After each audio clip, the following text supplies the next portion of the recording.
Tonight, you are going to drift back in time.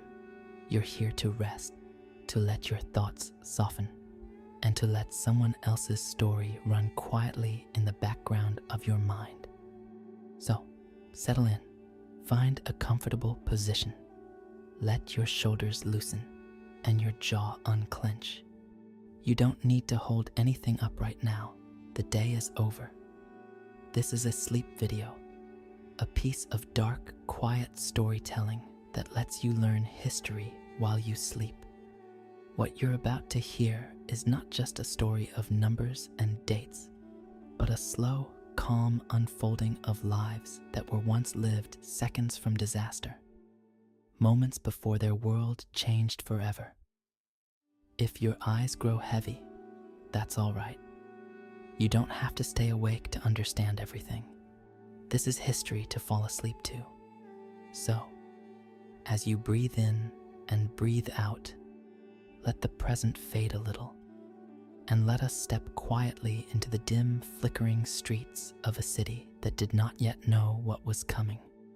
Tonight, we begin in London, in the winter before the plague. In the early months of 1665, London was cold and strangely beautiful. The River Thames moved slowly under sheets of thin ice, its surface broken only by the dark shapes of moored boats, creaking softly against their ropes. By night, the city folded into a muted darkness, lanterns glowing like tired eyes above doorways and alley mouths. To most people who lived there, these were ordinary nights. Merchants counted coins by candlelight. Children dreamt under heavy wool blankets. No one lay awake thinking about the word plague. No one stared at the ceiling, wondering if they were just days or weeks from the end of their world. They were like you, on this quiet night, trying to rest, unaware that history was moving around them in slow, invisible circles. At the edge of the city, in places where the houses leaned together like old men whispering, a few things had already begun to change. A rat, its fur slick with the damp of the riverbank, scurried from a pile of crates toward a bakery's back door. It carried with it a small population of tiny, hungry passengers. Fleas, no larger than the point of a needle. The baker never saw the rat. He saw only his flour, his loaves, his ovens cooling for the night, and somewhere, in one of many packed, low-ceilinged houses, a man coughed. It was a small sound, swallowed by the thick air. His wife turned over, half asleep, unconcerned. The city was settling down, seconds from disaster, and yet perfectly calm. As you lie here now, breathing slowly, picture the narrow lanes of London at that time. See the rough, uneven cobblestones. Imagine the smell of wood smoke, of damp wool and mud. Lanterns swing gently, casting soft golden circles on the ground. It is late. The crowds have thinned. From one of the houses you pass, you hear the faint sound of a lullaby. A mother singing her child to sleep. She does not know that in just a few months, the same street will be marked with a rough, chalked cross. Now pause for a moment and listen to your own breath. In and out. Steady, unhurried. You are listening to a sleep documentary, a calm account of dark times, crafted so that you can learn history while you sleep. If your thoughts stray, that is all right. Let us step back further now. Further than London, back to a time when the same disease first swept across continents. The year is 1347. The place, the edge of Europe. Busy ports, stone walls, and harbors full of masts like a forest of bare trees. If you stood on the docks of a Mediterranean port night before the first diseased ship arrived, you might not sense that anything enormous was waiting offshore. You would hear the slap of water against the hulls of ships. You would see the dim glow of lamps in the forecastles where sailors slept, The sky above would be a vast, dark bowl, studded with indifferent stars. This, too, is a moment seconds from disaster, a calm just before a wave no one can see. The rats hiding in the holds of those ships were not thinking of catastrophe.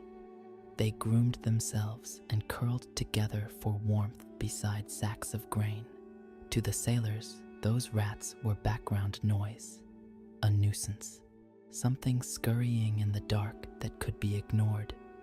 Isn't that how disaster often begins? As something small, something ignorable, something that can be pushed to the back of the mind?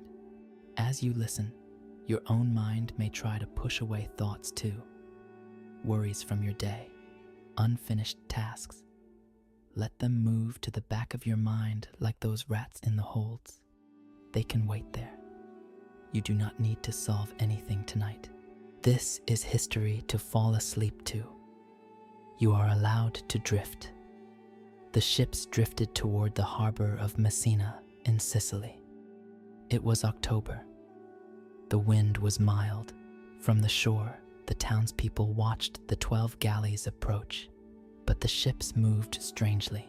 They did not cut through the water with purpose. They drifted, like ghost ships, guided only by the tide. Their sails were slack. There were no men on the decks to throw the ropes. The people on the docks gathered. They murmured to one another, curious, concerned. They did not know they were standing seconds from disaster. They rowed small boats out to the silent hulls. They climbed the wooden sides, their lanterns cutting through the damp air. Below the decks, they found the quiet aftermath. The crew was gone, claimed by a sickness no one had a name for yet. But the true passengers, the tiny invisible carriers of the Black Death, were alive, waiting in the dark. It was a quiet exchange, from ship to shore, from history into legend. As you lie in the quiet of your room, let this sleep video carry you away from those ancient shores. Their story is over. It is safe to let it go. Centuries pass like a breath. Empires rise and empires fall, and the world forgets. Let us jump forward in time to the year 1918. A cold, crisp morning in a military camp in Kansas. Young men were waking up, pulling on woolen coats, lacing boots. The smell of wood smoke and bitter coffee hung in the freezing air. It was just another morning. But this is dark history for sleep, and we know the shape of the shadows they could not see. In one of the barracks, a cook woke up with an ache in his bones. He stepped outside into the frost and coughed a dry, rattling cough into the morning mist. Just a cough. Nothing to fear. The camp remained peaceful. The frost on the windows slowly melted in the rising sun. They were seconds from disaster, wrapped in a perfectly mundane morning. The 1918 influenza had begun its quiet march. It would travel on trains, on steamships, carried in whispers and handshakes. But in that first moment, there was only the quiet cold of Kansas, only the slow, steady rhythm of life moving forward. Now, let us leave the past behind. These moments in history have passed. The plagues are gone, turned to dust and ink in old books. You are here in the present. You are safe in your room. The air you breathe is clean and clear. As you learn history while you sleep, let the heavy weight of the past sink away. Let your limbs grow heavier, pressing down into the mattress. Your jaw is relaxed. Your breathing is deep and slow. This sleep documentary is winding down, but the night is yours. There is nothing left to solve today. There is no disaster waiting for you. Only rest. Drift deeper into the dark. Let the history of the world fade out, leaving only silence. This is your history to fall asleep to. Sleep now. sleep.